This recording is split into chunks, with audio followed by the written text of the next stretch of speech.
Hello friends, welcome to kuboos kitchen. இன்றைக்கி வீடியோவில் நம்ம என்ன பார்க்க போகிறோம்னா சிறுகீரை பொரியல் தான் பார்க்க போகிறோம். இந்த சிறுகீரை பொரியல் பார்த்திங்கன்னா முட்டை சேர்த்து நம்ம வந்து இன்றைக்கி செஞ்சுருக்கோம். இது ப்ரோட்டீன் ரிச் ஃபைபர் ஃபுட்டு தான் இன்றைக்கி நம்ம வீடியோவில் எப்படி செய்யுதுன்னு பார்க்க போகிறோம். இந்த ரெசிபி எப்படி செய்யுதுன்னு பார்க்குறதுக்கு முன்னாடி இது வரைக்கும் நீங்கள் நம்ம சேனலை சப்ஸ்கிரைப் பண்ணாமல் இருந்தீங்கன்னா சேனலை சப்ஸ்கிரைப் பண்ணுங்கள், லைக் பண்ணுங்கள், ஷேர் பண்ணுங்கள், கமெண்ட்ஸ் பண்ணுங்கள். மறக்காமல் பெல் நோட்டிஃபிகேஷனை கிளிக் பண்ணுங்கள். அப்போ தான் நாங்கள் அப்லோட் பண்ணுற வீடியோஸ் வந்து உங்களுக்கு உடனுக்குடன் வந்து சேரும். வாங்க கிச்சனுக்குள்ளே போகலாம். இப்போது கேஸ் ஸ்டவ் ஆன் பண்ணிவிட்டு கடாய் வச்சுட்டேன். கடாய் நல்லா சூடாகட்டும். சூடான பிறகு எண்ணெய் சேர்த்துக்கலாம். நான் கடலெண்ணெய் தான் வந்து யூஸ் பண்ணுறேன். 1.5 டேபிள் ஸ்பூன் அளவு வந்து கடலெண்ணெய் வந்து சேர்த்துக்கலாம். எண்ணெய் நல்லா காயட்டும். இப்போது எண்ணெய் நல்லா காஞ்சிருச்சு. 1/4 டேபிள் ஸ்பூன் அளவு வந்து கடுகு சேர்த்துக்கலாம். கடுகு நல்லா பொரிஞ்சு வரட்டும். ஸோ இந்த ரெசிபி செய்கிறப்போ நீங்கள் வந்து லோ ஃப்ளேம்லேயே வச்சு செய்யுங்க. ஸோ கடுகும் நல்லா பொரிஞ்சு வந்துருச்சு. அடுத்து கடலைப்பருப்பு, உளுத்தம்பருப்பு வந்து 1/2 டேபிள் ஸ்பூன் வந்து சேர்த்துக்கலாம். கடலைப்பருப்பு வந்து 1/4 டேபிள் ஸ்பூனு, உளுத்தம்பருப்பு வந்து 1/4 டேபிள் ஸ்பூன். இது ரெண்டும் சேர்த்து தான் 1/2 டேபிள் ஸ்பூன் அளவு வந்து சேர்த்துக்கிறோம். இதை நல்லா எண்ணெயில் வந்து வறுபட்டு எடுத்துக்கணும். பொன்னிறமாக ஆகணும். இந்த கடலைப்பருப்பு, உளுத்தம்பருப்பு பார்த்திங்கன்னா கருகிடக்கூடாது. அதுக்கு தான் நம்ம லோ ஃப்ளேம்லேயே வச்சு செய்கிறோம். இப்போ இது நல்லா வந்து பொன்னிறமாக ஆயிடுச்சு. அடுத்து நான் வந்து வெங்காயம் சேர்த்துக்கிறேன். இந்த ரெசிபிக்காக வெங்காயம் பார்த்திங்கன்னா நான் ஒன்று தான் எடுத்துகிட்டு சின்ன சின்னதாக கட் பண்ணி சேர்த்துக்கிட்டேன். இது எண்ணெயிலே நல்லா வந்து வதங்கி வரணும். கோல்டன் ப்ரௌன் கலர் ஆகணும்னு அவசியப்படாது. கண்ணாடி பதத்துக்கு இந்த வெங்காயம் வதங்கி வந்தால் போதும்.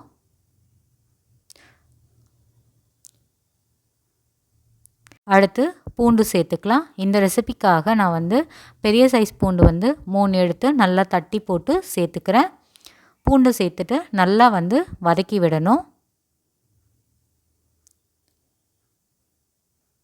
ஒரு 2 மினிட்ஸ் நல்லா இந்த எண்ணெயிலே வதக்கி விடணும். வெங்காயம், பூண்டு இதெல்லாம் நல்லா வதக்கி விடணும். ஸோ கொஞ்சமாக வந்து உப்பு சேர்த்துக்கலாம். அப்போ தான் வந்து சீக்கிரமாக இந்த வெங்காயம் வதங்கி வரும். ஸோ நல்லா வதக்கி விட்டுக்கோங்க. அடுத்து இந்த ரெசிபிக்காக நம்ம வந்து பச்சை மிளகாய் வந்து சேர்த்துக்க போகிறோம். நான் ஒரு பச்சை மிளகாய் வந்து சின்ன சின்னதாக கட் பண்ணி சேர்த்துக்கிறேன். காரத்துக்கு பச்சை மிளகாய் வந்து போதுமான அளவு தான். உங்கள்கிட்ட பச்சை மிளகாய் இல்லைன்னா நீங்கள் வந்து காஞ்ச மிளகாய் வந்து சேர்த்துக்கலாம். ஸோ பச்சை மிளகாய் சேர்த்ததும் நல்லா வந்து வதக்கி விட்டுக்கலாம். இது பார்த்திங்கன்னா நல்லா வதங்கி வந்துருச்சு. அடுத்து நான் சிறுகீரை வந்து நல்லா வந்து 2லேருந்து 3 முறை நல்லா அலசிட்டு நல்லா கட் பண்ணி சேர்த்துக்கிட்டேன். இந்த ரெசிபி செய்கிறதுக்காக நான் சிறுகீரை தான் எடுத்துக்கிட்டேன். இதை அப்படியே சேர்த்துக்கலாம். சிறுகீரை எல்லாத்தையும் சேர்த்தாச்சு. சேர்த்துட்டு நல்லா வந்து கலந்து விடணும். பிகினிங்கில் ரொம்ப கஷ்டமாக தான் இருக்கும். இதெல்லாம் நல்லா கலந்து விடுறதுக்காக கொஞ்சம் நேரம் கழிச்சிங்கன்னா இது கொஞ்சமாக ஆயிரும். பார்க்க தான் வந்து அதிகமாக இருக்க மாதிரி இருக்கும். கீரை வதங்குச்சுன்னா கொஞ்சமாக ஆகிரும். ஸோ தண்ணிலாம் சேர்த்துக்க வேண்டாம். இதிலேருந்தே தண்ணி ரிலீஸ் ஆகும். அதுவே நமக்கு போதுமானது தான். ஸோ இது கலரி விடுறது தான் கொஞ்சம் சிரமமாக இருக்கும். ஸோ இந்த மாதிரி இடுக்கி வச்சு நீங்கள் வந்து மிக்ஸ் பண்ணி விட்டுக்கோங்க.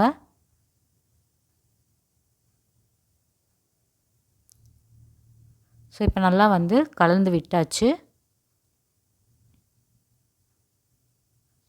அடுத்து வந்து இந்த ரெசிபிக்கு தேவையான அளவு வந்து உப்பு சேர்த்துக்கிறோங்க. உங்கள் சுவைக்கு ஏற்ற மாதிரி உப்பு வந்து கம்மியோ இல்லை கூடுதலாகவோ சேர்த்துக்கோங்க. சேர்த்துட்டு நல்லா வந்து கலந்து விட்டுக்கலாம். நான் வந்து சால்ட் உப்பு தான் சேர்த்துக்கிட்டேன். நீங்கள் கல் உப்பு வேணாலும் சேர்த்துக்கலாம். ஸோ சேர்த்துட்டு நல்லா வந்து கலந்து விட்டுக்கலாம் கீரையை.